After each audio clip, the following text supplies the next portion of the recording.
What up, though, people? What it do? What it do? What it do? We're here. My head all lopsided and things. Hey, Yeah, hey, how you doing on this Friday Eve? baby, I'm good because this was a short week and I'm coming off of spring break. So I am here for it all. Okay, I am here for it all. How you doing, boo? Eerie. I'm good. I'm good. Today it's been a busy day, but it's been a good day. It's been a good day. Okay. All right, I'm trying. Look, I know okay. There it is. It was taking a while for stuff to pop up on my channel. I'm like, hey, I'm here. We hear y'all. We here. Cause y'all was like, where y'all at? Where y'all at? That's my We hear fault. y'all. It's my fault. It's my fault. It's my fault. I got my times mixed up, honey, and I was upstairs up in my room doing some other things, and Don was like, "I'm ready," and I said, "Oh shoot!" So I got to take the hit on that one. I take the hit on that Well, one. well, listen, we hear y'all. We hear. Really, this the first time we done something together, ain't it? It is, we talked about it, but we never really did. This is our first time of us doing something together, and It is. I'm excited. I'm here. I'm here. We ready, y'all. We ready, y'all. So y'all know our favorite person. He told us to go get the transcript and read the transcripts. That's not what he told us to do. He did. Oh. He said, if you want to know what happened, read the transcripts. That's what he said. Now, my only regret is that I don't have a Bishop White. I wish I was making the millions of dollars he claimed I'm making. Because please know, Lamor, please know that if I was making the millions of dollars you thought I was making, baby, I would have this whole transcript from the opening statements to closing statements. Please The know that. closing statements, okay. Okay. That's what he told us to do. And it's so funny because I had told Tracy that Louis Vuitton suit he had on, I knew he had an interview with Mark Lamont Hill, and I'd be darned if I was not wrong about it. Now, did it air? It okay, so have you found the whole thing? Because all I found was that little clip. And I even That's all I like, saw. where's the whole interview? Because it's not on the Grill's YouTube channel. It's not on their website either. Yeah, I about to say I didn't see it on their website. So I mean, all we saw is the little intro situation. So I don't know. But it don't matter. He telling the same lies he been telling us, child. It ain't all right. That is the truth. But what's up, everybody? I see Simply Elegant one in the house. Chuck was wearing us out over there and really beat chat, boy. Like, get to it. Get to it. What up, Listen, Chuck? again, it's me. What's up, Tracy? Cat B, Dev is in the house. What's up, Dev? What's going on? What's going on? VS Speaks is in the house. Cali Girl in the house. Andrea in the house. T Trisha in the house. Alex, Hey, Aunt Auntie T Natty. Trish. Patricia's in the house. Let's see. Aunt Natty. Okay, I see y'all up in here. Y'all coming up in Tracy up in here, y'all. Tracy. What would we Listen, do without let me say Tracy? this. Oh, go ahead, boo. Go ahead. No, I'm just gonna say, what would we do without Tracy? Tracy just always there. I mean, just getting it done. I just be appreciating her for real. And let me say this to you guys. Y'all know what I say to y'all. When it comes to certain things. On my end, we're streaming on both of our channels. I'm gonna speak for me because I don't talk for nobody else's money. But if y'all want to make a donation to Tracy, y'all make sure that y'all hit. Y'all can hit me up and I'll forward it to Tracy. Or Tracy, you can put your Cash App in the link. Cause baby Tracy, and I'm gonna get Tracy. Me and you already talked. But Tracy used her time, her resources, her money to get these transcripts. So if y'all want to tip anybody on my end, y'all can tip Tracy. And Tracy, you can put your Cash App. She ain't gonna do it because she'll never do it. So if she don't do it, y'all can tip me. And y'all know I'll get it to Tracy. I always forward y'all. Now if you say it's for me, I'm gonna keep it. But if you say it's for Tracy, I'm gonna pass it on. So y'all make sure. But seriously, Tracy been on this. Tracy been on this. Yeah. We had to bless her earlier today because I was just like, thank you because, I wasn't fit to pay for not a damn thing. But I don't mind giving you a love offering at all. At all. Yes, yes. I would say the same thing. If you guys would like to tip Tracy tonight, please, by all means, bless her cash app. Please, please, please. Okay. Whew, well, we here. We here. We finally did what the man She's said talking about do. that I'm going in the bushes. Oh, girl. You a mod on both channels. Ain't no bushes. Right, exactly. She number one mod on both sides, child.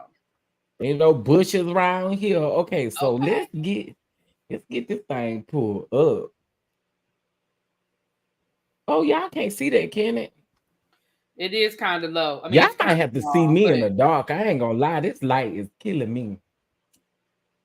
Hold on. Now, y'all know what I look like. Okay, okay. let me see if I Y'all know can what I look zoom like in. too, Sharon. Let's see. Okay. I be hating this little sidebar they be putting on here. Okay, can you see that? Even by a little Yeah, bit? that's better. That's better? Okay. Uh-huh. Excuse me. Make Ooh. sure. Sorry, child. I'm Okay. still trying to get that. We good. Okay, so y'all know it's the United States District Court, Southern District of New York, the United States of America versus Lamar Whitehead, and we can keep that Miller out of his name. Okay. All right. Well, let's see what we got here. Um, really, B, do you think we need to call somebody up I mean, if that somebody may coming want up, to? come on up. Is there anybody that would like to come on up? Because I think we need Whitehead, we need the attorney, Whitehead's attorney,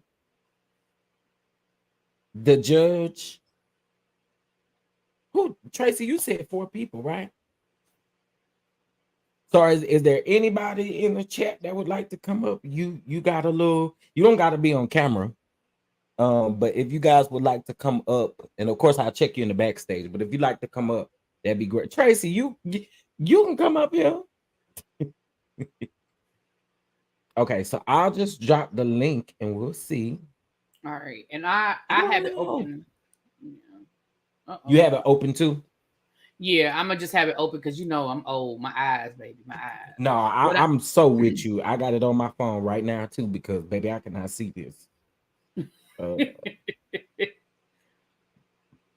okay, the judge, Whitehead, his attorney, and the state. Well, I'm already called. I'm already called Whitehead unless you want to be Whitehead.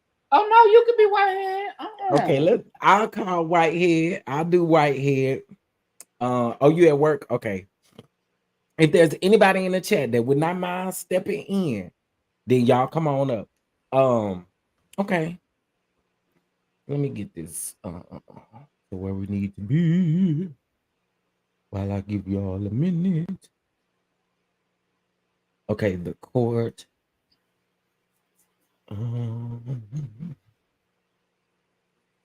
Mr. Murray. Okay. I about to say I could be the I'll be the cross exam. I want to be the one asking him the questions on cross examination, honey. Come But for now, listen, because I did invite a few people. I don't know if they're gonna make it or not, but I did invite a few people to come through. Okay. But we can go ahead and get started. And if anybody want to join in, child, we'll have it. They can join in, honey. Okay. Coolio. Let me pull this up on here and then we can get this party started. Uh-oh.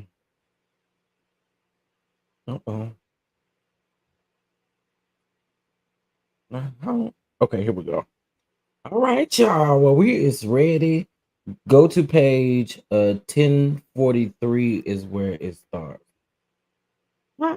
Oh, got you. I see the pages. Okay.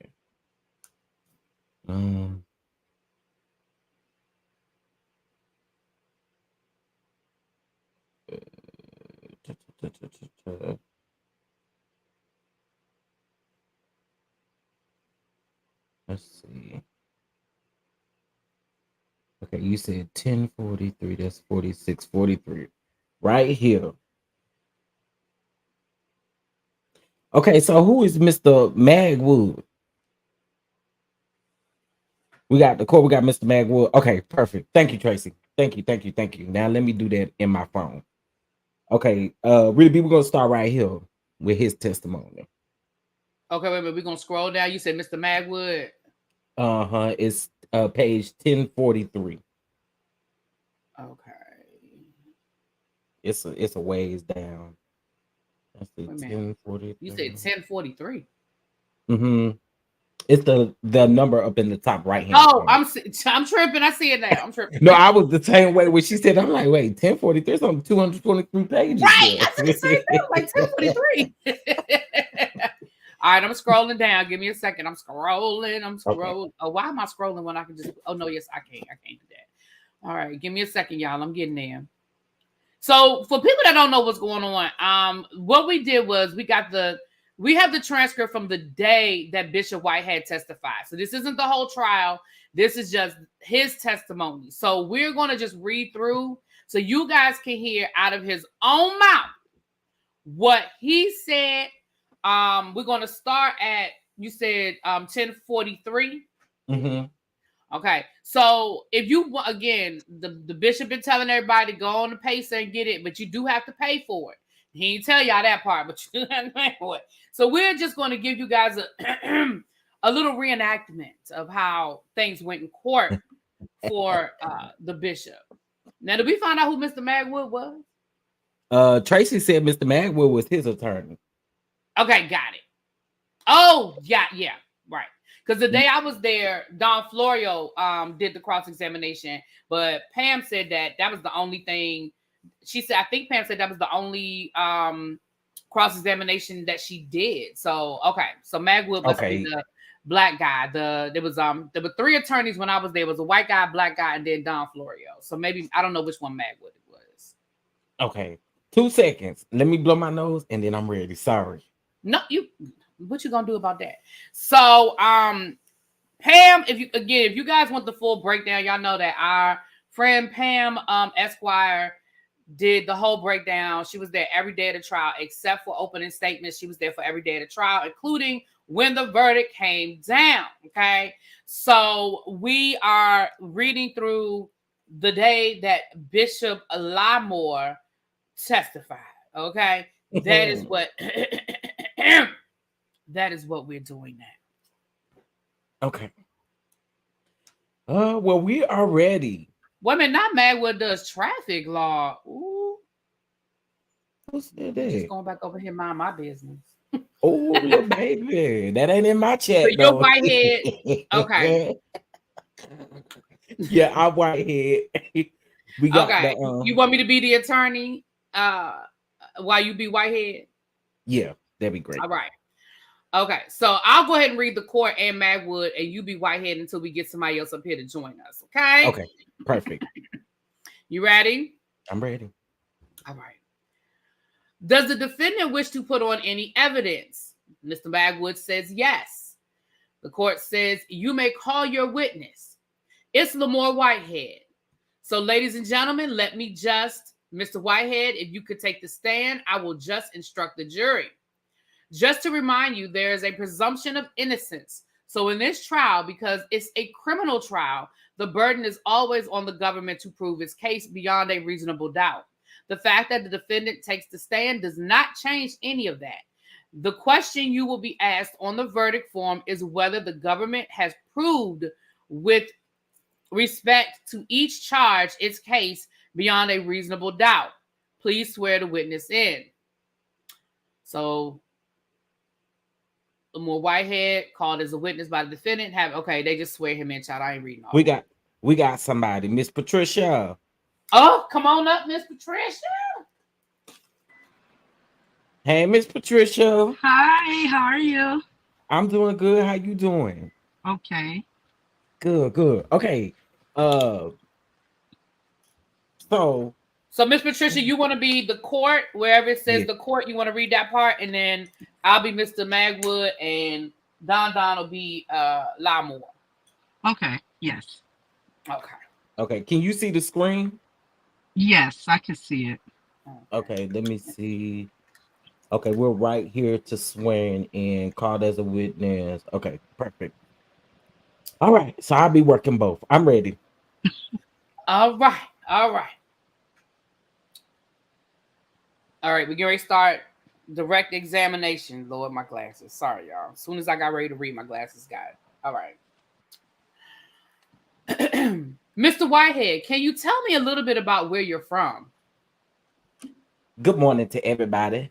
And my name is Bishop Lamar Miller Whitehead. I'm from Brooklyn, New York, born and raised on Prospect between Brooklyn and New York. I'm currently 45 years old, and I was raised by a single parent, my mom.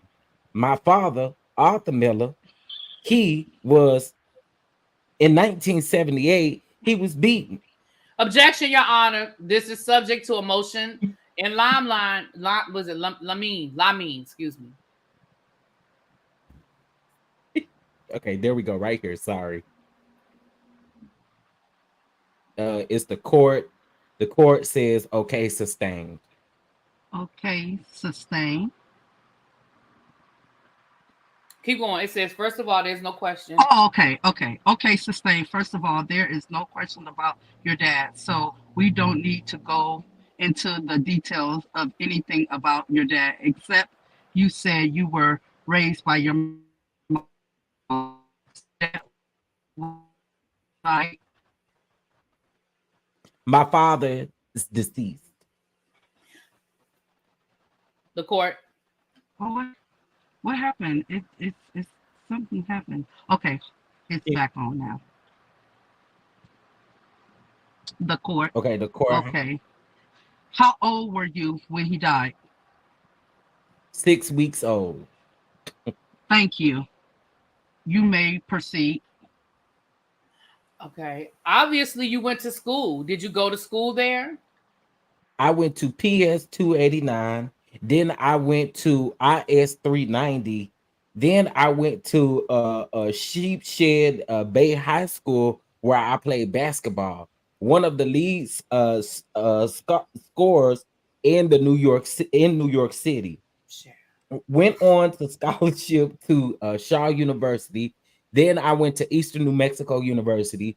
Then I came back home to Farmingdale, and I finished in New York a theology seminary along also Raising Hope.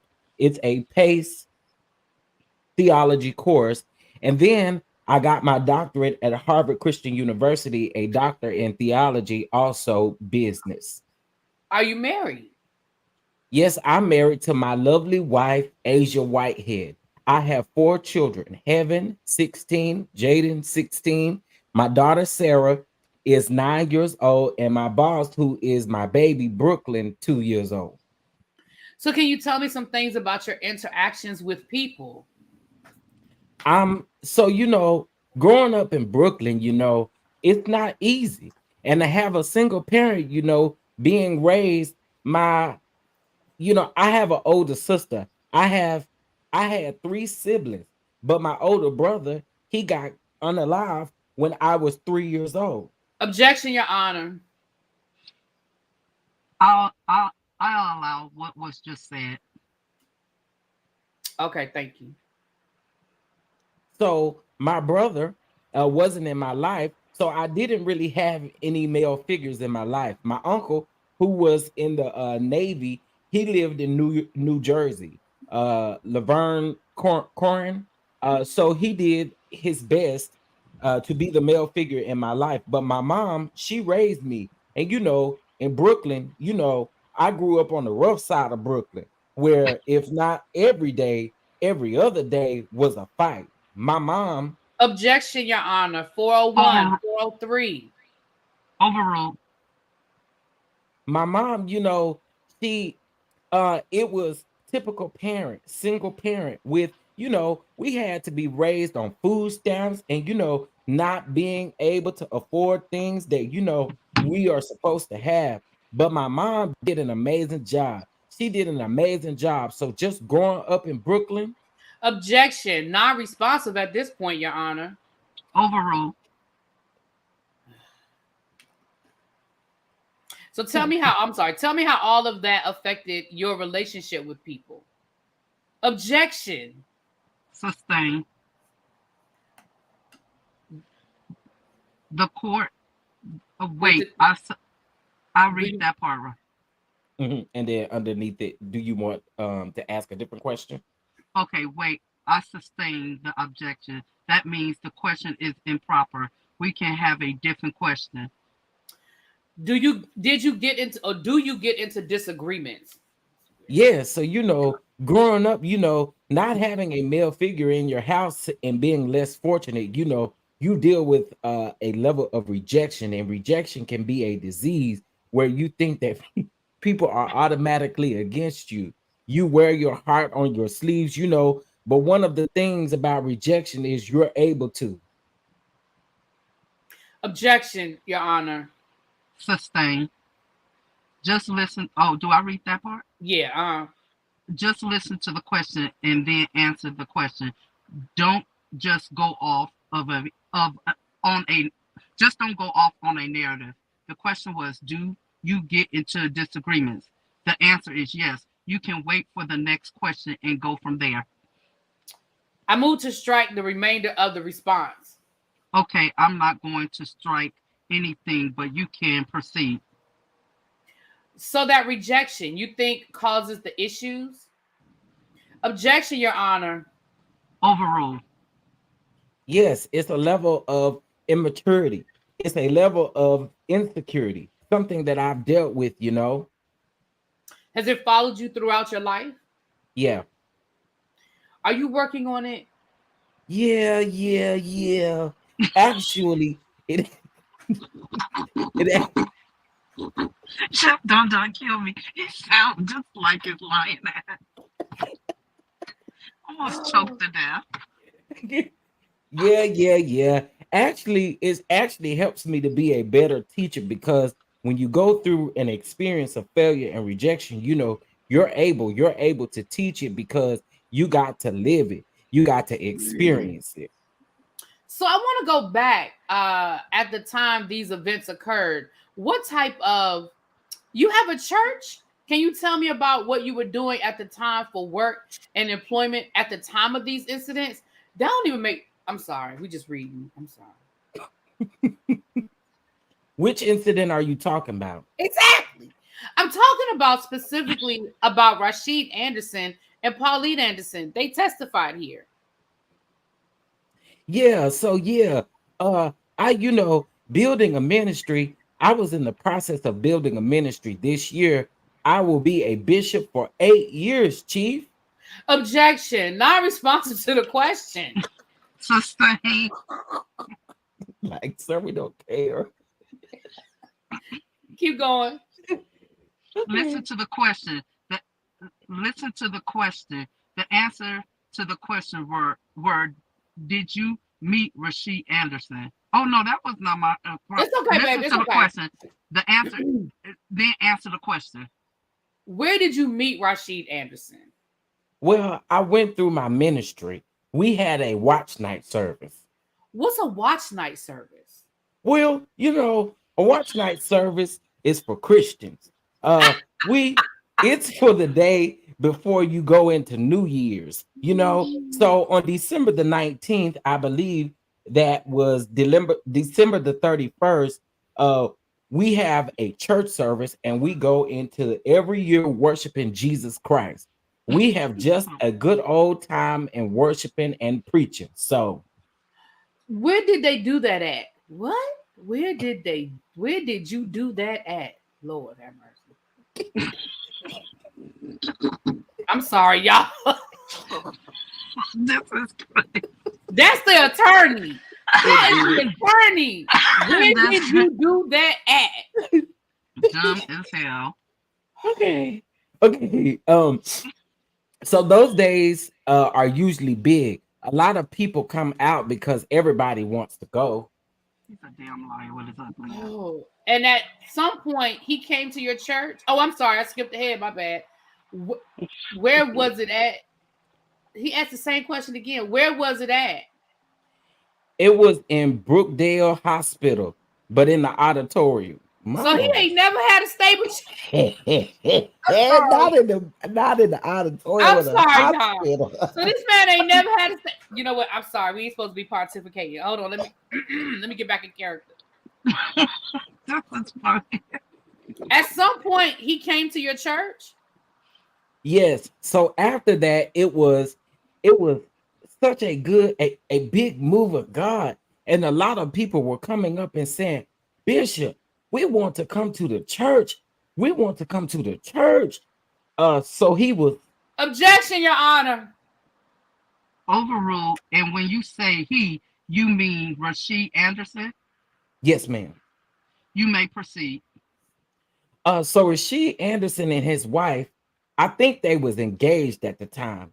They wanted to be a part of the ministry because the ministry is how it was built is to come as you are. A lot of my followers are really, they dress down. They're not crippled to tradition. They come as they are. They have tattoos. They was younger. It was a nice vibe. It was a pure vibe. So a lot of people saying we want to come to the ministry. We want to come to the ministry. And Rasheed Anderson and Jarena Anderson, they wanted to come to the church, and they came that following Sunday, and that's how we met. What type of service did he provide to the church? So, my assistant, I told him to give them my number there because he say he's really interested in it, and I'm going to stop you for a second. He said, what kind of service did Rasheed Anderson provide to the church? so he provided. He was good with technology. Okay. You So don't even ask another question. Bishop just keep talking. Go ahead. so he did like the media part. Anything else besides that? No. He did the media and just different with like dealing with the church logo and different things of that nature. I also ordained him in as a junior minister. Or what is a junior minister? Anyway, sorry, y'all. I'm sorry. Did he He's work a in damn any other liar. area with you other than the church? So what I was doing during that time, I teach a financial literacy class. Me being in the real estate, and a lot of people that can't afford the classes to understand the beginning of real estate. So I have classes via Zoom. So I had like 100 students, and when he became a part of the ministry, he became a part of the class. So he wanted to be involved with real estate. He wanted to be involved with real estate, and his aspirations was, he wanted to get more income and the different things of that nature. Okay. So at some point, did he get involved personally with you in real estate? Uh-oh. Sorry, y'all. Yeah, so when the relationship first started, he was also coming into the church. And then once he started to get into the financial literacy class and real estate class, he started to say, Bishop, I am very interested in this. I was a real estate agent back in 2013, so I know the ins and outs. But Objection, Your Honor. Overruled. so I wanted to be able to come over to the investment side. He said, I was never on the investment side. I was either representing a client selling or purchasing, but I want to be on the investment side because I'm okay. I'm going to interrupt for a second. Instead of focusing on what he said, which is not really proper here because of our hearsay rule, can you focus on what you said or what you did? So now, now oh, sorry. did it was mentioned in prior testimony. Can you explain what a seed is and what a tithe is? Well, tithes and seeds is biblical. this is how we build the foundation of the church. And every religion has the same thing. You know, the ministry is not for profit. So we're not for profit. So we don't get money by selling things and things of that nature. Oh, he gonna run me out with things of that nature. But we build tithes and offerings off of Malachi chapter 3, verse 8. And every church, every synagogue, and every I'm y'all see it. They all get tithes and offerings. So seeds are offerings. These are donations where you're believing God for something and you want to sow in the ground. It's basically like the stock market. You know, if you invest into something, you're investing and believing, and you have faith, because we always teach without works there is no faith. Hmm. So a seed is a donation as to what they believe God is going to do for them. But there was testimony prior that you helped Rashid Anderson get into a house. What exactly did you do to help him get that house? So he was coming to me and he wanted to get into investing in real estate. And I had a conversation with him and I said, you know, do you want to own your home? Do you want to own your house? And he said, yes. And I said, I'm sorry. Just tell me what you said. to him. Yes, and not what he said to you. Okay. So what I said to him, I told him, can you repeat the question so I can? Tell me how you helped Rashid Anderson get a house. So what I did was I connected him with Mark Kaplan. I connected him with Mark Kaplan. Mark Kaplan is a mortgage banker, and I told him that, you know, contact Mark Kaplan, and he'll give you all of the different things that you need in order to obtain your mortgage and get you started. So I contacted him and I connected them. Did he buy a house eventually? Yeah, he bought a house. Did you find the house for him? No, I Did you know how he figured out a house to buy? So I connected him with a realtor. Once he got connected with Mark Kaplan, and they talked, he got his. I know, I know it was an issue with his pre-qualifications because he had to get he had got a low pre-qualification the first time. He was only approved for like $250,000. Dang, well, I guess that is New York. I was like 250, but what did he Okay. do after he didn't qualify? Well, he didn't qualify. Mark Kaplan told him, Objection, hearsay. Sustain. You need to. You can't say what other people said. yeah. Were you a part of, did you get the paperwork that he wasn't qualified? Objection, testifying from documents not in evidence. Can I put a pen right Overruled. there? Yes. Can I put a pen right there? They didn't say he wasn't qualified. They just say he didn't qualify for what he wanted to qualify for. Didn't he qualify for 250,000? Yeah. That's what he Okay. said. I just want to That's make what sure I said. I just want to make sure I'm understanding, because you know my comprehension skills are pretty good. Okay, I'm sorry. So my bad.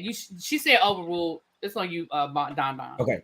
Uh, can you repeat the question? I'm asking, did you have any direct knowledge that he wasn't qualified? Well, he told me. Objection, hearsay. Okay. So what, if any? Okay. So what, if anything, do you do in relation to his credit rating?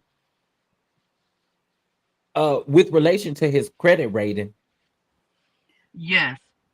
To his credit stature or credit rating, did you do anything? Did you put him in touch with somebody? Did you? oh, is that me? Yeah. Well, Yes. that's not a different question. Okay, I'll let you do it. That's the question. What did you do to help him raise his credit score? Well, his credit score wasn't the problem. What was the problem? The problem was his income, because the pre-approval was based off of his income, but his credit score was where his credit score met the qualities of. Say that again. Say it for me. Prerequisite.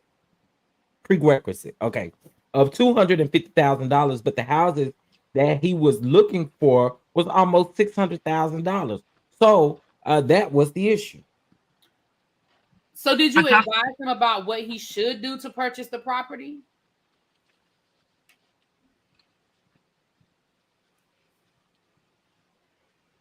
Can I say something real quick? Yeah, go ahead. But remember on his live how he said that his mother had to co-sign for him because of his credit. Remember his ugly ass said that?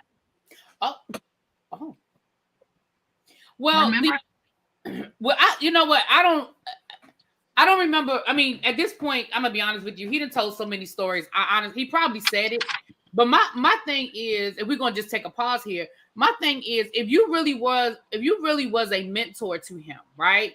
And this was really somebody that you were looking out for, and he was a part of your ministry, and you were helping him, help mentor him. Then when he only qualified for $250,000, what you should have done was helped him find something he could afford, instead of telling him how to qualify for more, because you pre-qualify based on what they think you can afford to pay. So how you go from being pre-qualified for $250,000 to now looking at $600,000 houses? Like, there's a big jump. That's from $250,000, right? So if you were really truly as skilled in in real estate, and you knew all these people, and you had all of these things, and you knew how to do this and do that, then it seems to me that, for me, I feel like as his mentor, you should have been advising him on, well, look, maybe you have to move to a different neighborhood. Maybe you need to move to New Jersey. Maybe you can't afford to live in New York right now. I mean, that's what happened to me when I went. The reason why I live in Maryland and not DC is because when I went to go buy a house, I couldn't afford DC, like point blank. Not in the neighborhood that I wanted to live in, not in the house I wanted to live in. I couldn't qualify. So what my realtor did was, my realtor said, look, I know you really want to live in DC, but let me show you what you can get in Maryland for the same amount of money. And it only took one day of him showing me houses in Maryland, and I was like, all right, you got it. I'm gonna just have to move to Maryland, because it was night and day. So, I mean, we can get back to the reading in a minute, but that's just where I am with it. You know what I mean? But you know what? Reason why I said that, reason why is because he can't stand me. He blocks me off of everything because I chew his ugly ass out. So I get blocked on everybody's page because it's little minions and the little women that want to sleep with him. But I remember him clearly as day saying that, he wasn't qualified for the loan. So that's why his mother did the thing, the whole credit for him to help him. You know what? But I'm starting to put two and two together. He was grooming his ass in the first place so he could sweet talk his way into that man's life, so he could steal his mama's money, because there's no way in hell that woman had all that money and she could not put down $90K. She couldn't put down nothing, or was not able to afford anything in New York with that substantial amount of money. Come on now. He only did that because he wanted that $90K. So he knew if his mother co-signed for him for that house, she wouldn't have been able to do it for herself. Mm-hmm. That's all what the ugly demon did. Oh, Lord. All right, let's get back to the reading. Ms. Greenwood, we're at the objection. So is that what we left off with, the objection? Hearsay, Your Honor? Yeah, we right here with that blue writing that. Okay. Objection, hearsay, Your Honor. Wait. I think we right here. Okay, so we right here where the answer is. Well, I Oh, asked him, what I advised him, I said, listen, you either have to get a property for the range of 250 or 300,000, or you have to get someone to co-sign with you, but they're going to have to live in the house with you. And I said, Rashid, objection. Hearsay, Your Honor. So this is what you advised him?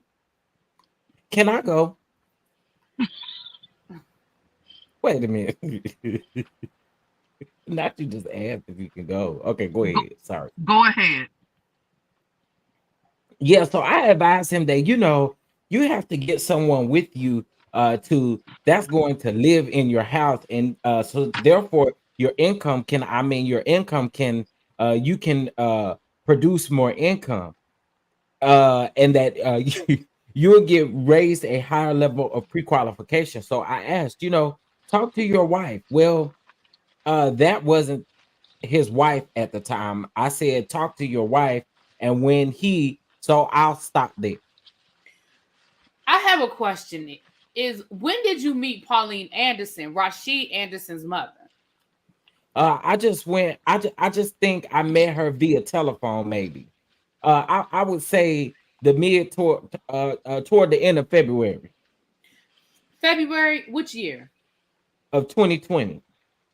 And at some point, did she visit the church according to her testimony? Is that correct? Yes. She was not a member. No, she was not a member. I believe she came to the church maybe once. So at some point, you withdrawn. At some point, Miss Anderson had a desire to purchase the property, correct? Yes, Miss Anderson. Yes. Can we just put a pin in it for just one quick second? This man ain't got enough members to be sitting up talking about she only came one time. You know how many times she came. Okay, you only got 5 members. Let's stop. You know how many times that lady came down to your church. Okay. Not only that, but again, and I know, and I'm sure stuff. I just as we go through things, y'all, I'm just gonna bring stuff up. Whitehead has also said on his lives in the last couple of weeks that he had nothing to do with Pauline Anderson. Because remember, he said that the type of loan he got, he basically disqualified his mother from being able to buy a house because it's supposed to be for first-time home buyers and it has to be the primary residence. But doesn't it sound like that he advised Rashid to get his mama to move in with him? It sound like to me. Okay, let's see. Did she have a desire? Well, I know that she wanted her own property. Did she tell you directly that she wanted her own property, or was it told to you by someone else? Well, Rashid texted me. He texted me that his mother. He texted me that his mother said that she did not want to come on the loan. She she wanted her own house because she wanted her dream house. And if she was to purchase this house with him, then she would not be able to get her own dream house. So that's what Rashid Anderson texted me. Now, who did you speak to primarily regarding Pauline Anderson getting a house? Primarily? Well, I only spoke with Rashid. Did you ever text Pauline Anderson before this dispute? No. The only text between me and Miss Anderson was when she texted me, and I believe that that was what maybe May 2021, stating that she wants her money back. That was the only text I got from her, or that was the only text I ever communicated with her. Now, sticking the pin in this proves that he be lying because he said he ain't never talked to Miss Pauline Anderson. Yes, Let's be he very did. clear, okay? That's what he said. Yes, Okay, he sorry, did. Willoughby.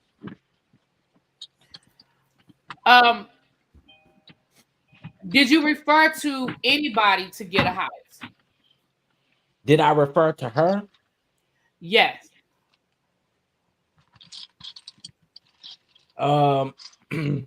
So Rashid I never had a relationship with his mom, right? So Rashid would come and text me and tell me the issue. So one of the issues was now that Rashid had they closed on the home between him and his mother, there was an issue now that his mother wanted a home. And since Rashid and his mother already has a home, then now it was difficult for her, and or she couldn't get a FHA loan, which is the 97% from the bank. And all she had to do was put 3% down. She was only in the area of getting investment property, which is 25, 20 to 30% down. So this was the issue. What is an FHA loan? So an FHA loan is a federal funded loan where your credit score does not have to be that good. It can range from 560 all the way up. However, you have to meet the one more time, really. One more time. Prerequisites.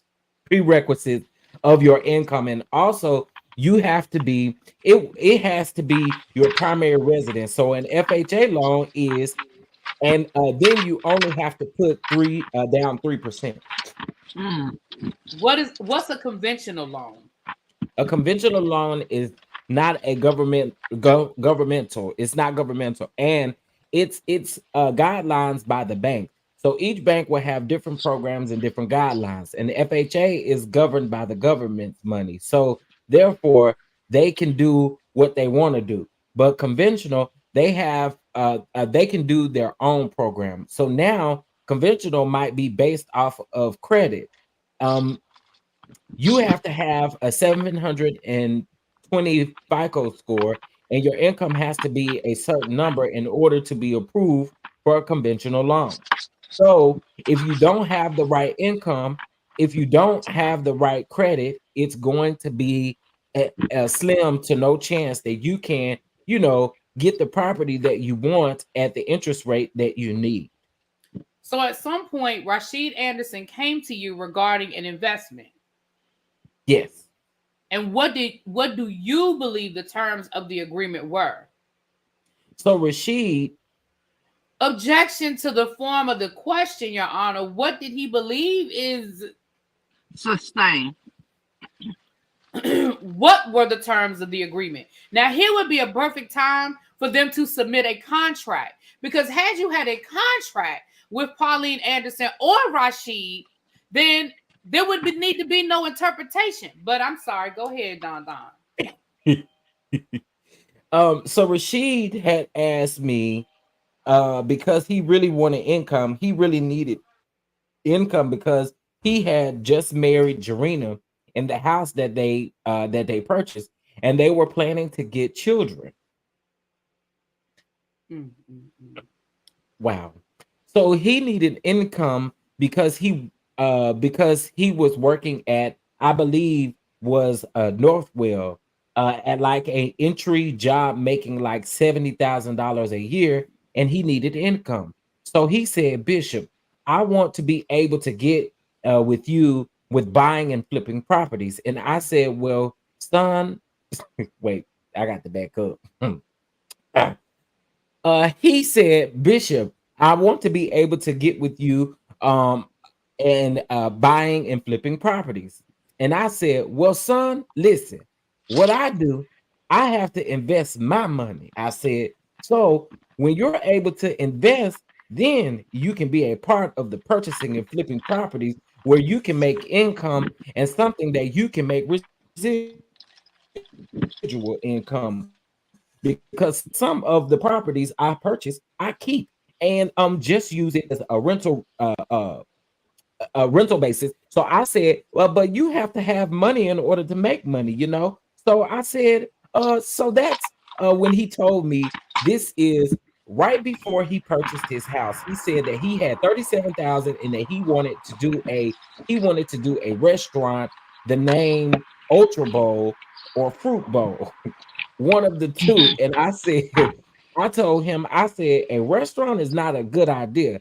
I said, you have to have a substantial amount of money saved up just in case it's a dry season or a dry time. And I said, you're going to have to be able to suffice, or you're going to be out of business.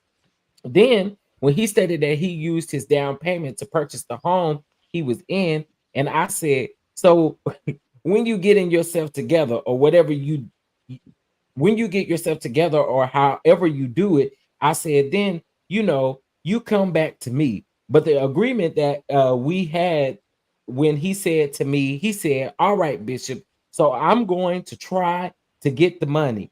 And I said, okay, well, you'll invest the money, whatever you can invest. Right, right. And whatever I purchase, and if we flip it, then you have a percentage of that money. I said, because that's what I do. I purchase properties, I flip them, or I keep them and use them for residual income. So I said, whatever your investment, whatever we buy, right, I'll show you your money into this, because once you give me your money, right, I'm responsible for your money for that, because he said that we talked about it. I said, the money will be for a year, right? That was the agreement. And I said the money will be for a year. So let me just backtrack. Damn, why you shut up? Okay, so Talk too much. Lord Jesus, he just rambling. Okay, so he said, And so then lying. so when he came to me, I told him that his mother was going to help him, right? I said, okay, cool. I said, no problem. And he said, I said, make sure whatever contract you do with your mom, you know that I'm saying you make sure that she understands that she's giving you the money to invest. Yeah.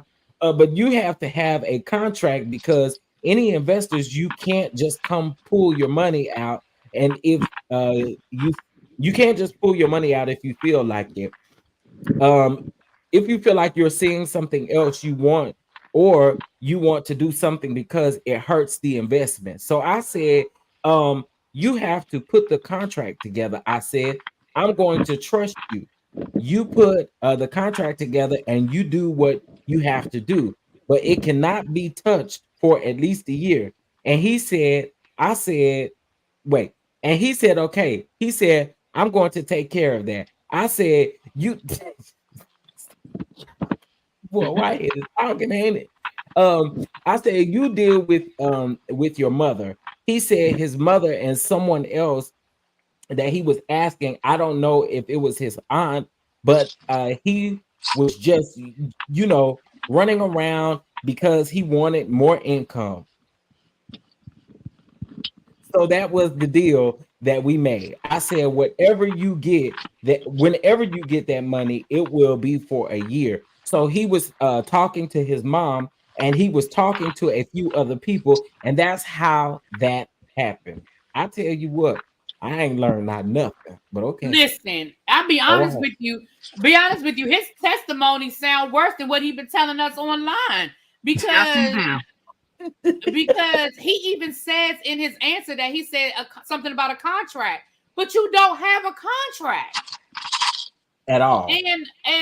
And Cindy, I don't know that's a good question. Cindy asked, did the government present any evidence to show where he was getting any residual income? Well, the government wouldn't have presented that information. His attorneys should have presented some information to show that he had some sort of residual. Like if his attorneys had said, well, he owns 10 properties, Your Honor, yada yada yada yada yada. But see, I think part of it, and I'm no attorney, but I think part of them not wanting us, because if they had bought up that Connecticut property, then that would have opened the door for the bankruptcy and everything else that is going on with that Connecticut property. But to my knowledge, they never brought up anything to substantiate any of this. That's because he's a damn liar. Well, And all right, let me that's go why back. I keep saying now, why you just didn't provide this evidence during court, sir. And you over here trying to plead the case with us. We don't really give a damn. And then he Right. goes on live and put up these blurry documents, emotions, and to be smiling and grinning and looking like somebody's goddamn hyena with a tacky ass suit, and knowing damn well that stuff we can't see that. And then if you had that much evidence, why you didn't use it the first time, ugly? The fact you keep calling him ugly is hilarious. He is ugly. He is toe up. And I just don't understand that. And the fact that and this what kills it for me with him. You claim you was raised by your ugly grandmother that just passed and your ugly Don't mama. talk about that man grandmama now. That ain't Yeah, not the grandma now. Come on, not the But grandma. no, let me tell you why I said that. Because he said that he was raised by women, right? But you steal this lady's money and you don't have nothing to show for it. And you said you invested, but when you was asked about your the investment, you don't have anything. But you love women so much. And he disrespect women. So how he disrespect women, that's the same thing he needs to get done to his people. Let her have it. Let her have it. Okay, okay, let's get back I to can't it. stand him. I cannot stand that man under no circumstances. Okay, let's Let's see. get back Okay, to if the you really be. All right. Can we put GX36? Can you make it a little bigger? Can you see that, Mr. Whitehead? Yes. All right. Can you read the blue part where it says, hey? Hey, just wanted to let you know I reached out to Mark yesterday to ask a few questions. He did let me know that the debt problems that you said were closed again aren't open as of yet. He did say that if my mom wanted to get another property or invest with her credit, um, now being fixed, that he can do a conventional loan for her and use up to 75% of the rent payment to offset the mortgage payment. This was a text he sent you. Yes. Can you tell everyone what this means? So when Rashid and his mom purchased a home, right? They purchased it under a FHA where it has to be primary residence. So since it's your primary residence, once again, you don't have the ability to get 97% financing from the bank because because you already have a primary FHA loan. So Mark must have Rashid. Objection. To the extent he was attempting to testify to what Mark must have done or said, what was told to him? I was changing to Rashid. Okay, go ahead. So Rashid sent me this text stating that his mother was approved for a conventional loan. And the conventional loan, the program was 27, I'm sorry, 75% of the residential income. So let me explain that. The reason why Rashid needed his mother was because his income, he didn't have enough income. So therefore, and it was a one family. So therefore, it wasn't a two family or a three family where he could rent it out. Well, duh. So it was a one family. So he needed his mom to come on, sign, live with him. So therefore, he would be able to be approved for the FHA. Why is he sending this text to you about this? Because now he's saying my mom got approved for a conventional. So what that's saying is the investment property has to be more than a single family home, or yes, single family. So now he can get, his mom can get two family, three family, or four family property now, and her income, whatever it is, if she rents the other, let's say she have a four family. If she lives in on the bottom floor, and she has three other apartments in the building, and let's say that she was getting 2,000 per apartment, that's $6,000.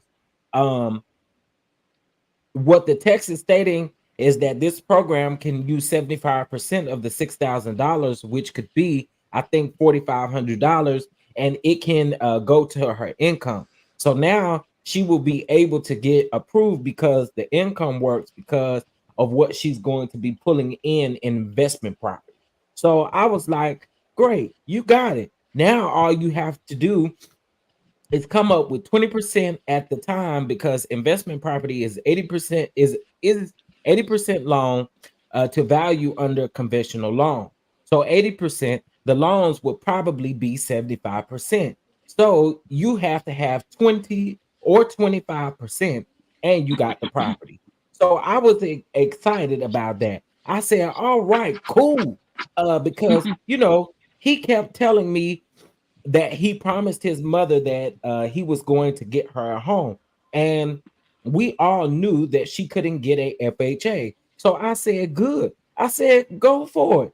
Uh so that's what that was.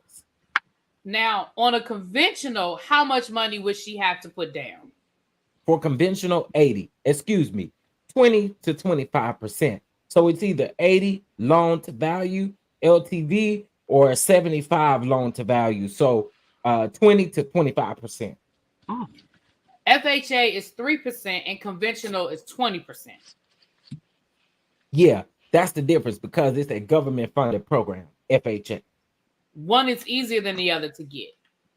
Yeah, I think the FHA is way easier to get because it's a government based loan, and and it's to help the community. It's to help people that is less fortunate with credit and less fortunate with income because he got approved for the FHA, but only got approved for $250,000 to $300,000 by himself. So at the time of this message that you read, they are not giving you any money yet, correct? No, the only thing I see here is that the credit person that I connected him with, because his mother's credit score had dropped, because I believe that she had student loans, co-signed for student loans, and now she had his she had this big debt of a house on it. So it dropped lower her credit score. So I connected well the entire church. I had this company that does credit repair, and I told the guy, I said, if you want my members to use you, you can't charge them an arm and a leg. So he gave me a discounted price. Everybody, I believe, was like $500, and Rashid asked me to allow his mom to get into this program. And even though she wasn't a member, I said, I'll do this for you because I know how much that means to you. So all this text also states that her credit was going up based off of the person that I connected her with to do the credit repair. I thought he said he did credit repair. Isn't that what he used to say? That he That's what did he credit said. repair? mm-hmm. That's what he said. So when the Andersons, Pauline and Rashid, so when did the Andersons, Pauline and Rashid give you the money? So that text was June the 18th of 2020. I believe it was in November, the end of November of 2020. Rashid had gave me the money. Yeah, so because um sorry y'all. Because he said he's ready to invest into the firm of buying and flipping, and he told me that his mom trusted him, and I believe they gave it to me at the end of November 2020. Wow. Did his mom come with him, with Rashid, to bring you the money? No, Where did he bring the money to? he brought it. I believe I don't know if I was in. I think I was home. I think he brought it to my home. And at that time, did he give you the money? Did the agree at the time he gave you the money, did the agreement change? No. He When we discussed, I was clear Oh, about. he's so long-winded. I'm sorry. He is so long winded. No. He when we discussed, I was clear about and one thing you have to understand is was my real estate. He was in my real estate class, and I was helping a lot of people, Mhm. right? Understand how to buy and flip property. So I had other people, but I didn't take any money because I really didn't need partners. Like I was okay financially, and the only reason why I was doing this for him was because he became a part of my ministry. I felt that he had a zeal, um, and that he was doing, trying to push forward. And I told him when he first came to the ministry, I said, you have to make your fiance an honest woman. which means marry her, which I said God honors covenant, you know. And then he said that he wanted to marry her in September, and I said, well, you want to buy a house, but you don't want to marry your fiance and the one you love. I said, I think that's backwards. I think that you should get it right with God first. Ain't So you the they got one to married, tell somebody? right? So they Yeah, got they married. got married. So at this, okay. So going forward, did you get the money from Rashid Anderson? What? Right? Because that's we did all of that, and all the man asked you was where the money. I'm Where the sorry. money What came. happened next? Okay, sorry, y'all. So what happened next? So he gave me the money. He said that, you know, I asked him because I asked him, I said, who helped you? He told me his mom, because I remember that there was a phone conversation where he was telling me, well, he texted me and said, well, let me stick to the question because I don't want to. I'm Thank sorry. you. Thank you. Sorry. What was the question? Tell me the question. Child, he be forgetting the question because he be so pontificate. So you get the money from Rashid Anderson. I'm asking, what were the next steps? What was the plan? So the plan was to what I've been doing, buying and flipping properties. So I deposited into my company account, and now I'm responsible for that money for a year, right? Ooh. So at what point did Rashid Anderson start asking you for a home for his mother?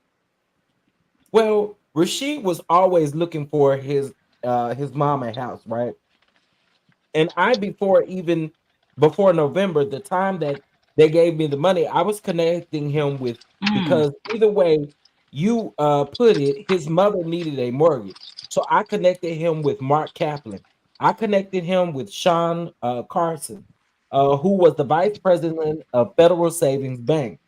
So I connected them, you know, throughout this entire time. So, you know, uh, he had sent me a text and said that Mark Kaplan stated that she cannot be approved for a conventional one family. So did hold on, y'all. For conventional one family, and so did Sean Carson. And I told him, I said, you already have a one single family. I said, she's going to have to put so much money down for a single family that isn't going to be, you know, kind of, you know, don't make sense. And I also said, I said, Mark gave you a good deal. Why don't y'all go with that? And he was just saying, well, my mother is not getting approved for what we want. So they were wrestling with that. And, you know, my thing was I connected them with the people. I'm not a realtor. I'm not a real estate broker. I'm not a mortgage broker. I'm an investor. So I want to purchase property that I see value, that I'm going to buy and that I'm going to make some money. So can we put up GX65? Can you make it larger, please? Thank you. Can you read the blue highlighted part where it says, "Hey, my mom"? This was April 21st of 2001. It says, hey, my mom reached out to me asking if she can get back $5,000 to invest into a land in Jamaica to build out with the family. Can you explain to me what this is regarding? Yes. Well, he called me and said that his mother needed $5,000. And I told him, I said, all right. I said, I'm going to do this for you. But, you know, an investment is an investment. And I said, you know, we're doing things that I need to make sure that we stay according to the contract and what we're doing. Let's put a pin in it. What contract? A verbal contract has to mean that there was an offer, an acceptance of the offer, and it has to be a meeting of the mind. It does not sound like there was a meeting of the mind because it don't sound like that y'all are on the same page. because there certainly was no written contract. So if you're gonna say there was a verbal one, there has to be some sort of understanding, and I don't see where that understanding. Because once again, all we have is your version of how the story went. Clearly, he has a different version of the story, and so does his mama. So there clearly was no meeting of the minds. Child, Lord have mercy at all. Couldn't have been. Okay, sorry, I had to ask. He said, well, okay. He said, well, she has an opportunity to buy property in Jamaica. I said, okay, no problem. Come get the money. And then y'all know good and well it wasn't that simple. If he were to ask me for 10,000 or 15,000, I would have did it because I wanted what's best for him. I never asked him for one dime. Never. Okay, so let me put a pin in that. Number one, during Rashid's testimony, Rashid testified that he did give Whitehead money, that he had loaned Whitehead money on a couple of different occasions for different reasons. So I think that's why he made that statement that I never ever asked him for a dime, because Rashid Anderson did testify that he gave him money. That's number one. Number two, so my question is, if you were willing to give him 5,000, 10,000, 15,000, then when the man said, look, my mama don't want to do it anymore, she for whatever her reasons were, why you ain't just get that lady her money back? Back. And people keep asking that same question. You could have really, really, really fixed this whole situation. And you had time to do it, honestly. All right, next question. So listen, y'all, we're gonna, when we get done with this part, we're gonna stop. Well, I'm gonna stop here. I mean, I can't speak for Don. I'm gonna stop after the direct. And we'll do this in parts for me. Yeah, we could do part 2 whenever you're ready. But we'll finish up this testimony with him telling all these lies, child. We can't look, we can only do with so many lies in one day, honey. Okay, listen. So was done 4/21 or April 21? Yeah, April 21, 2021. Well, when did you give him the money? I believe he came to my house the same day. So you just had $5,000 laying around your house? Okay, sir. Besides this text, right? Besides this text, did he ever ask you before you had a disagreement? Did he ever ask you for any additional money? Yeah, a number of times. A number of times. So I understood the struggle. I knew he was moving into a house. He just got married. And I understand, being a person going with a single family, I had a heart full, girl. Child. I'm sorry. Look. What would he ask you money for? His mortgage. He couldn't pay his mortgage a couple of times. He came by a few times because didn't have food. He didn't have food. So he always came by my house, and I told him, I got you. I understand. Just as long as you are doing the right thing, I got you. And then I also would give him and his wife love seeds. That ain't got to do with him asking for nothing then. Well, not only that, but you listen, the reason why the man couldn't afford his mortgage is because you convinced him to buy a house he couldn't afford. Okay. Now he was grown and he made that decision. So I'm not blaming all of that on Whitehead. But when the man only got approved for $250,000, that's because the bank said that is the mortgage you can afford. So he went out here and he bought a house for $600,000 or however much that house was. I forgot how much it was now, but it was significantly more. That's why his ass can't afford it. All right. Let me can you explain love seeds? Because I think we all would like a love seed, but what is it? Child. Yeah. So love seeds is, I do that a lot in my ministry where I know them and I know sometimes that they're struggling with what they're struggling with.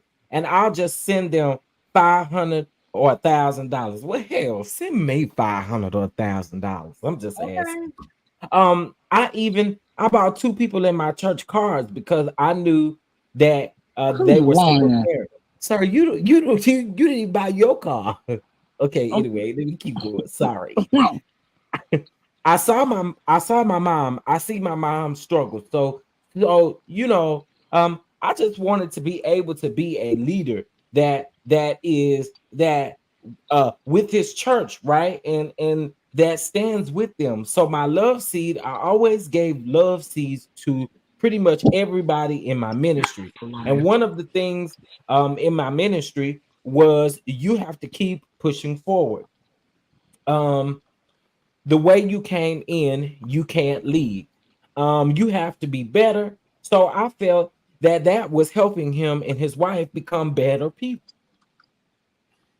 So at some point, shortly thereafter in May, there was a disagreement, correct? Yes. So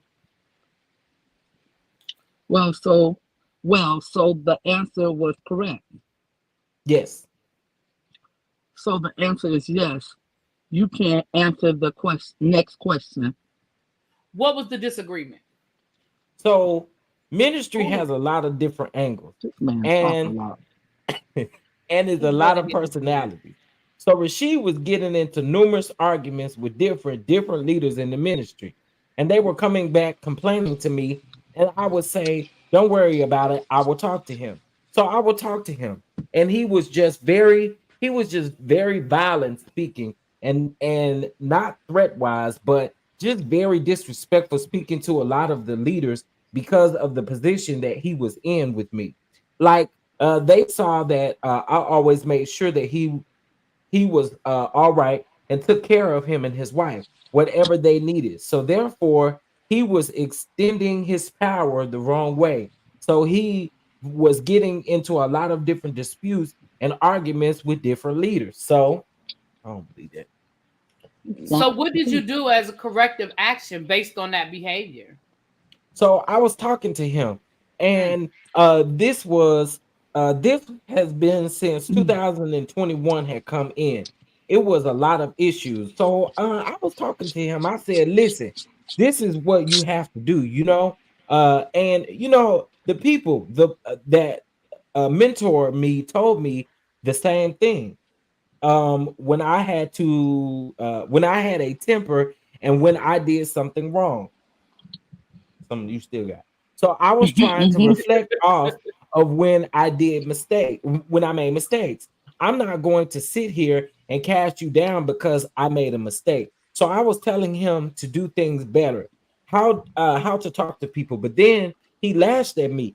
He lashed at me in public, in front of other ministers, in front of the preachers. And that was like the ultimate disrespect. So me and him had some harsh words, and I told him, I said, "You're allowing your pride to get in the way." And I said, the way you just spoke to me, you didn't speak to me as your bishop. So it was words. In other words, he cussed that boy out. Yes, Okay. he What was what worried. was the end result of that disagreement? So the end result was, we got on the phone again, and he was very abrupt again. And I said, "Listen, I'm sitting you down." So then, in his terminology in religious leadership, where if you're the leader, you can set someone down. So if they have Never a heard of that. position, whether if they are a preacher or a minister, if they're a deacon, deaconess, usher, if they're out of line, your pastor can set you down, right? And I said, "I'm sitting you down." Can I you never heard explain of what that. that means to a person with the position in the church? He literally just explained that. I was Oh, thinking that, like, why are y'all asking these double questions? child. Um, yeah, it pulls his authority. It pulls his authority. He has to sit down and humble himself. That's why I sent him a text and said, "I'm sitting you down." Well, hell, which one was it? Was it on the phone or a text? Anyway, he said, "That's why I sent him a text and said, I'm sitting you down." I said, "You can come to the church if you still like, but I'm sitting you down because you're out of line and out of pocket, and I have to do what's I have to I have to do that, because if I allow him to do that, then everybody else is going to feel that they can challenge me, and the church will Mm-mm. be running amok." What kind of So after you had that conversation, after you had that conversation, after he sent you the text, what happened next? So right after we had the conversation, he began to use excuses and say, "Well, my wife was just had a baby, and you want me to do this." And I said, "It's not about me wanting you to do anything." I said, "When I was helping you get your home, I said my mother-in-law was on her deathbed. My mother-in-law actually died, and I still did not skip a beat. She died from liver cancer in February of 2020 when I was helping him. And I said, as a pastor, I have to go through things, but yet I can't stop pastoring you. So you can't sit here and give me an excuse and say that your wife just had a baby and you openly disrespect your shepherd, your pastor." So did he ever come back to the church? No, no. The next thing he did was I don't know if it was, yeah, yeah. He texted me and said that he wants the investment back. Oh, child. Was it the same day or was it the next day? I don't know why that even matters, but go ahead. Right. I don't remember which day it was, but it was the same proximity. Could have been the same day, but if it wasn't the same day, it might have been the next day or so. But he said that he wants the money back that was invested. And so I'm sitting here saying, hold on. This is what, 4 months in, and I'm saying, what are you talking about? And I told him, I said, so we had a conversation, and I told him, I said, listen, this is a year contract, and I said, this is not even nowhere near a year. I said, what are you doing? And he was like, well, I want my money back. And I said, it doesn't work like that. So when I told him, I said, listen, what I'm going to do for you, the monies that I helped you with your mortgages and different things of that nature, not love seeds or nothing of that nature, but your mortgages, which I helped him multiple times in different payments for his cars and stuff like that. I said, I'm going to take that out. I'll give you right. He said, no, I want the full thing. And that's when I got a text from his mom. Now, when you said you wanted the money that you had given him back, was that part of an agreement? Say that again. When you said you wanted all the money back that you had given him, was that basically a disagreement? Yeah, it was a disagreement. I told him, I said, I paid thousands of dollars for your mortgage and your car note and stuff like that. And because I believe in you and you're my part, we're partners in this investment. And I know that we're going to make money, but now you're hurting the investment. And so if that's that, and I told him, I said, and I told you from the beginning that if anybody pull any money out, I told you from the beginning that if anybody pull any money out, there is a penalty. You can't just invest and then pull out when you want without a penalty. But he was completely against that. Did you catch that he basically corrected his attorney? The way he asked the question the first time and he said, say that again. And then the attorney asked the question differently. Let me find out you was running your own damn examination. Child. Okay. All I right. see you now. I see what you're You saying see now. what he Yeah. said? He said, say it again, like you said that wrong. Say that question again. Okay. All right. Can you pull up GX2S? So what exhibit is this? It's exhibit 2. Thank you. Can you read the date and then read the whole thing? May 17, 2021 at 1:51 p.m. Hi, Bishop. I don't know who this is from. It says 6459. Just read it. Hi, Bishop. Reaching out to you for the refund of this money. I am sure she reached out to you already for this. One of the things I repeatedly asked was for a contract in writing, which I never received. However, long story short, I need a return of this money to go ahead with my business transaction where I am living is being sold, and I need to go forward. Thanks for your time. Good afternoon, Rashid. Told me you signed the documents already, and I was sending him payments. The money is already being invested. Rashid has been disrespectful, and I'm very disappointed in him. I've helped him and his wife immensely, and have helped them with a lot, including giving him money for his mortgage payments, etc. And this well before any business transactions was done. The document that you was supposed to sign, you wouldn't be able to remove the money for a year. Supposed to sign So it sounds like Miss Pauline asked for a contract several times. and never got one. Okay, Miss Pauline. All right. Were you supposed to draft a document for her to sign? No, this is I didn't even communicate with Miss Anderson. Like, Is that what the first time that she texted you? yes, And this is the first time that you responded to Miss Anderson. yes.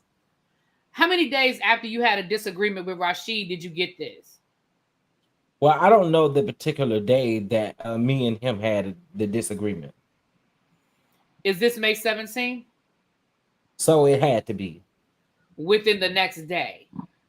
Yeah, it had to be within the same proximity. Did you and Miss Anderson have any phone calls after this text? No. Now, at this point, what did you think at this point, what is the dispute about? Well, Miss Anderson in the text asked for her money back, and the only reason why I'm responding is because that's his mom, and he told me that his mother loaned him money. He told me that his mother loaned him the money so that he can invest. So I understood who helped him. So when she said my money, like, that has nothing to do with me. That was between you and your son. I am being respectful to her, but me and her never had a conversation about any monies. Like, we never talked about anything. Rashid, it was between me and Rashid said he was dealing with this with his mom, and that was it. So I said, there's a con, there's a contract. And so this is the first time me and her is texting ever. I'm so confused by everything he just said. Me too. Finish reading the rest of the text. Okay, it's cut off. So it says the document that you were supposed to sign, you wouldn't be able to remove the money for a year to protect us from things like this. Still get your business done. I am a man of integrity, and you will not lose. I just gave him $5,000 out of my money to give to you because he said you needed it. Now, I thought you. Okay, anyway. However, I can't touch any more of my money because I am campaigning right now. If you need me and you to do another contract, I'm open to it so that you will feel more secure. However, at this point, the investments have started, and I just had everything on hold until the end of June. Shout. Go down a little further. Keep reading. Bishop, that's unfortunate from the lengthy email, and I never in my life done something that I am now thinking was reckless. Unfortunately, life has changed, and I need to go forward. And I don't want to be back. Don't want to be back and forth. But that money, I need it back so that so we need to discuss when this will happen seriously and unfortunately. I understand, and I did not know the urgency, but I can't do nothing right now because the money has already been invested. And it's just really ironic to me that as soon as Rashid gets disrespectful, that now he's requesting the money back, and now all of these sense of urgencies have just been created. After my campaign, I'll see what I can do as far as how I can expedite slip in a few uh, properties to get your money back. But it will be towards August or September when I can start to give you something back, because the contract was supposed to be until December. Keep reading. Look, Bishop, with all due respect, I really don't want to talk to you about Rashid. I really don't want to talk about you and Rashid. I would be discussing something I have no context of, which would be inappropriate for me. What's real is this money was to buy a home, and you knew this opportunity has now presented itself, and I have no intention of being placed in a hard situation. Absolutely not. Now we can be back and forth all day, but I am not going to do this either. Um, this was a transaction that was based on trust. Much regret. Now, so hoping we can close this chapter. And all I said was, I will do my best to start giving you money back starting in August. However, you will get paid all your money. Thank you. So this is how this is going to work. You and Rashid did this transaction, so dialogue with this money should be between both of you. All further communication should be between. It cuts off. Mm, mm, mm. Can we go down a little further? uh, should be between both of you as you both work together with this money. I have no proof of investment from you for this transaction, and trust is I am going to wait till August for this money, and I am going to move forward. And this was the first time that you spoke. Yes, this is the first text and information. You know, the only other times was prayer, and I think, but as far as text communications about any type of money, never. So one of your responses speaks here. You said slip in a few properties. What does that mean? Oh, what my company does, we purchase inhabitable properties and we buy them, we fix them up, and then we sell them. From this group of texts, what did you understand that Miss Anderson that wanted from you that you didn't do? Me and her didn't talk. We didn't make an agreement.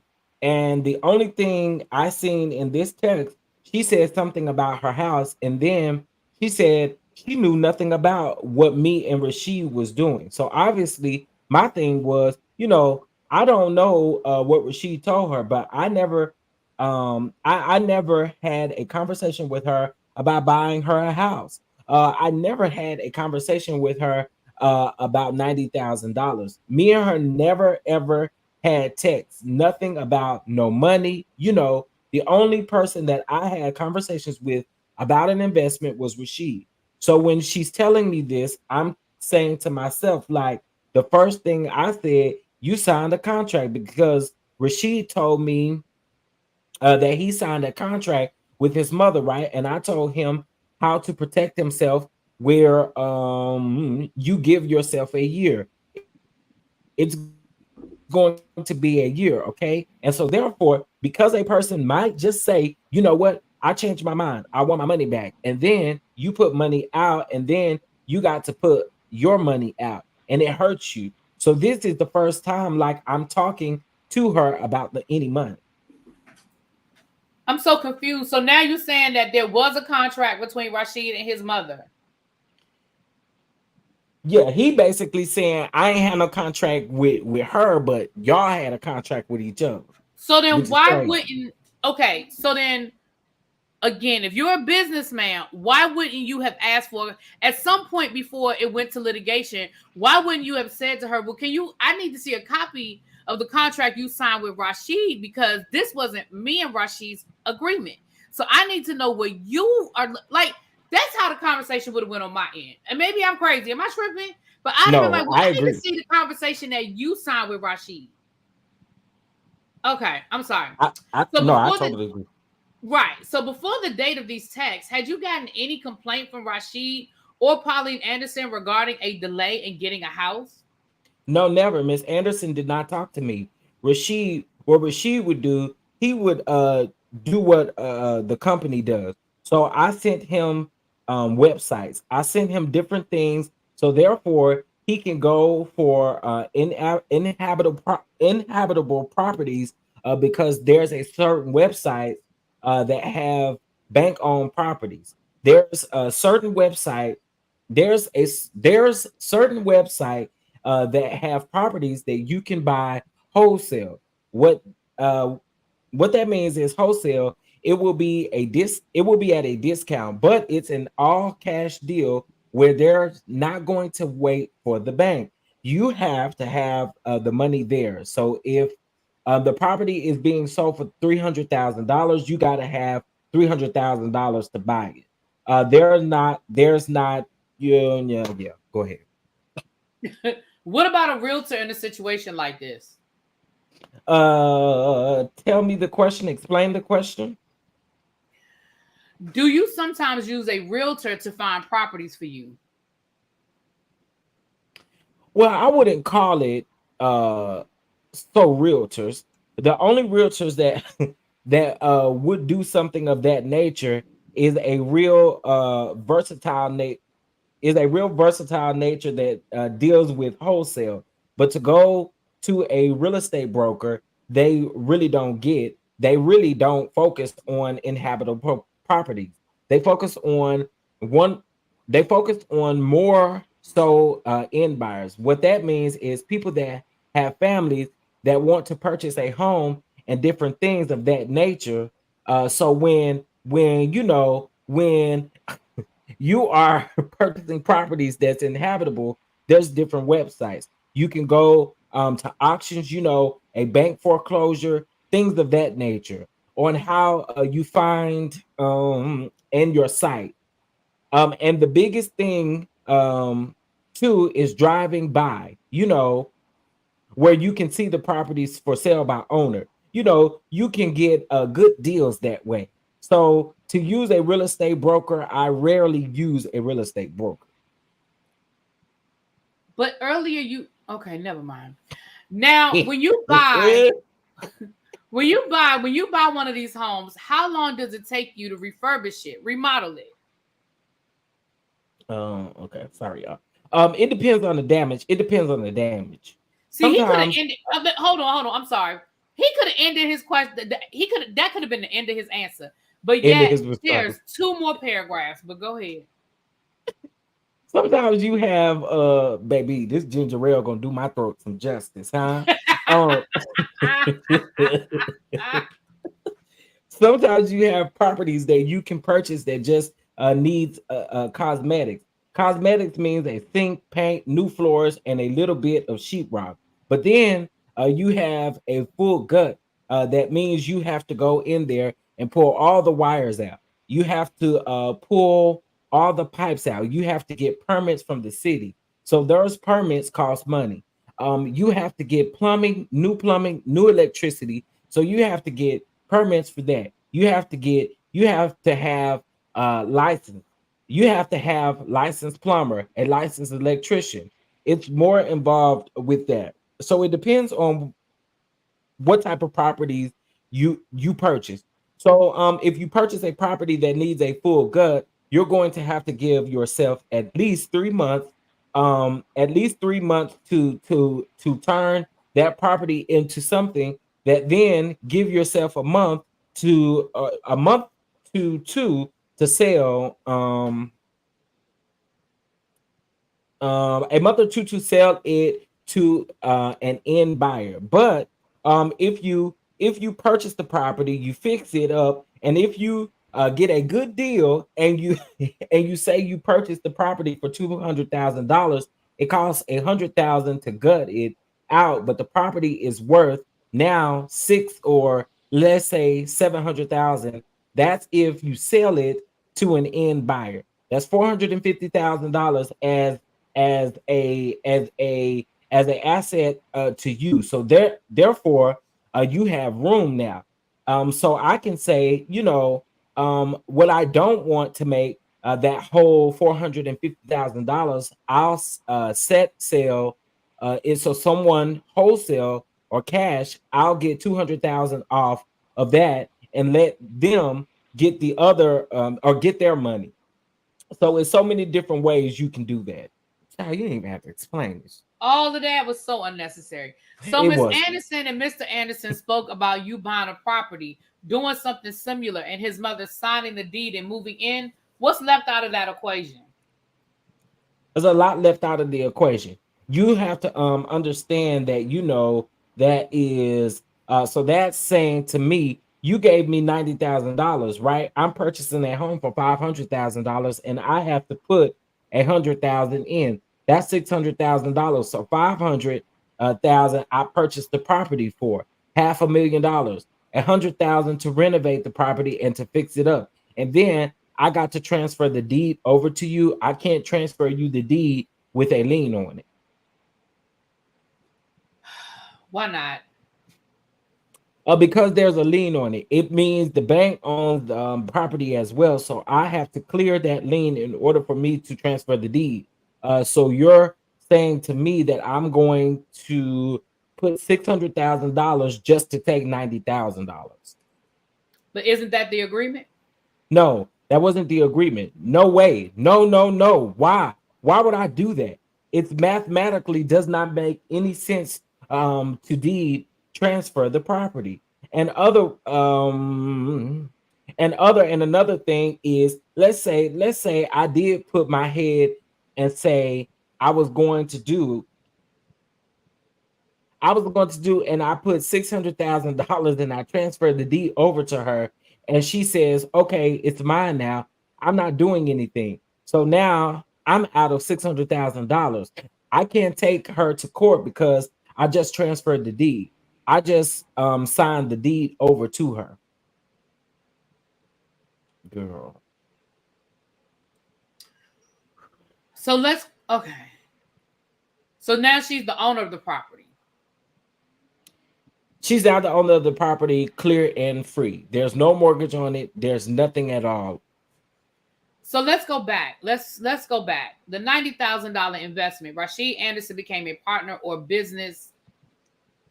So I told him that the money that he puts in, I'm going to let him know what properties we were going to purchase, and give him the opportunity to say how much of this money you want to go into the property, right? And then that would be your percentage of what you get back out because I was purchasing multiple properties. So I would think that, and I was talking to him, and I would say, listen, if I'm purchasing a property A, B, and C, and you split your money up, you put 20,000 here and 20,000 here.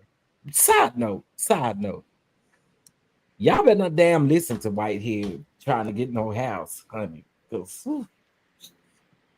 yeah. Child. Look, I don't even know where we left off. I'm sorry. I was scrolling to see something and I'm with.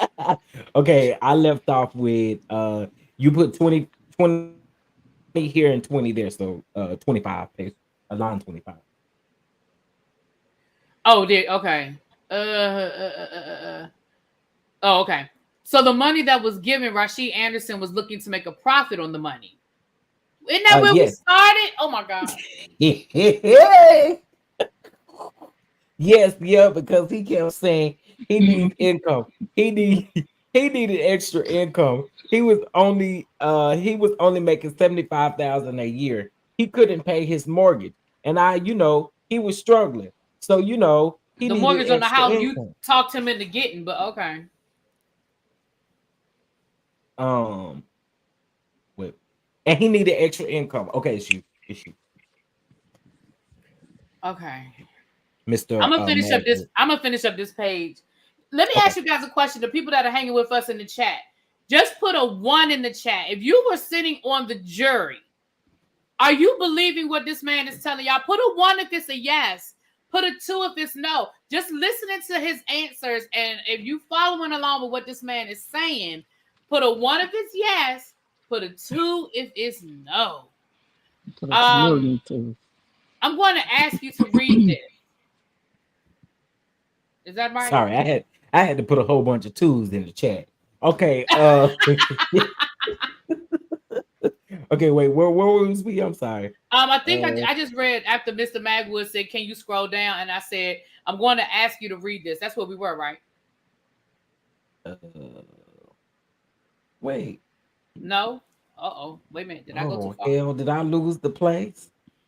Okay, wait. Okay, yes. Okay, so Mr. Magwood, we're on line 6. Mr. Magwood, can you put Oh, that up? I'm sorry, 67. can you read that blue part? Hey Mark. Hey Mark. Said he's available after 11 a.m. What's that in relation to? I don't know. I don't know. Is there more to that? Can you read this part? Can you make it a little bit bigger? Can you play the other one back first so I can see Excuse me? the other exhibit so I can see? Can you go back? Okay. So you me to read the green now. Huh? Yes. That's showing a whole lot of anyway. Good morning, brother. Um, Mm. you are moving so fast and your spirit ain't right. Wait, that took me a little too bad. I wasn't expecting that. Okay, wait. Good morning, brother. You're moving too fast and your spirit ain't right. And I don't like how you're moving and you, and, you, and you're get a very prideful spirit. You're moving forward in what you believe God said. What you believe God said. I'm pulling back. I've seen a lot of things in the past month. How you haven't performed, and pride has come up. You need to fast and pray.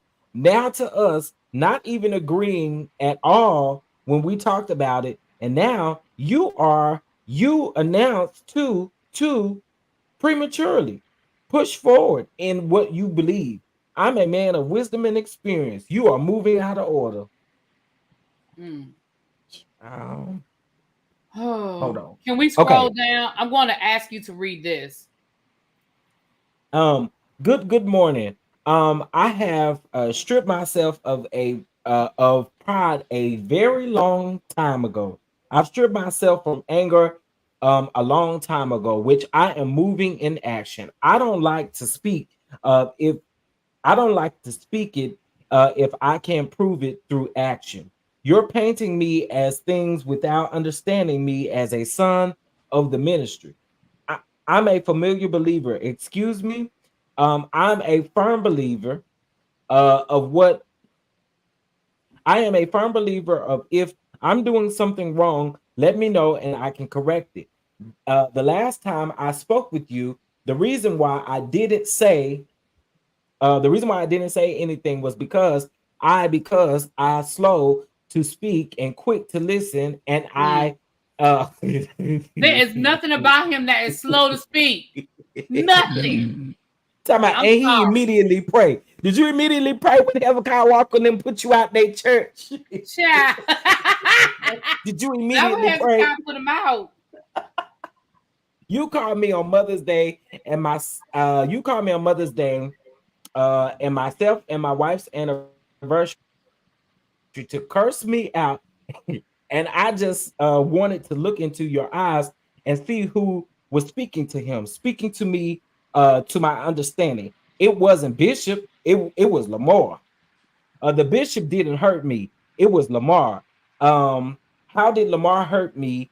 The way you spoke to me, my wife hears it, and many times in the past, she'll use that against me many times to say that Bishop talks to you like that, and why should I respect you? and I take it on the chin over and over again. Okay, so this is Rashid to Whitehead. This is Rashid Okay. Whitehead. Basically, Rashid said, my wife said that why am I a punk? Why I let you talk to me crazy? And she Yeah, can't respect me because of the way I let you talk to me. baby. Ooh, okay, let's finish it up. Let's finish it up. Take it over the chin. On the call, you said I'm sitting at home doing nothing, and you know the reason I'm home is to take care of my wife. I felt that was an attack on my wife and the protector and provider. I'm supposed to be for my wife and daughter. Nobody sees what I'm going through, but nobody sees what I go through, making sure she's good, picking her up, helping her walk, many other things.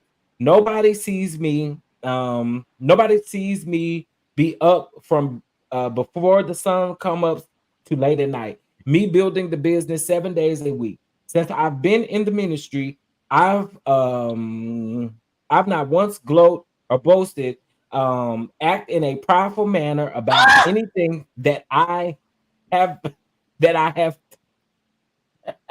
that I have not do that I have not done that I have not do. Aside from the okay, it's the course. So the court is Miss Patricia still there? Yes, Oh, I'm oh, here. Okay, so the court.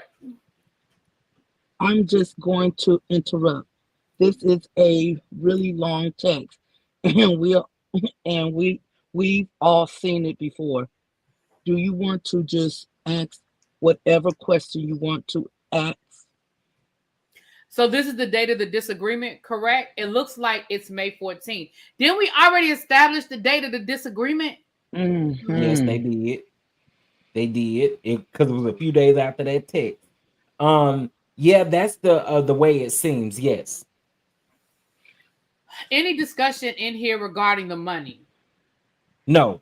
This is just a discussion that he's overstepped. It don't sound like Um, he overstepped. It sounds like his wife told him you You overstepped. okay? I'm sorry, I you, didn't mean to cut you off, Miss Patricia. that's okay. You don't have to categorize it. We just heard it. We can see it.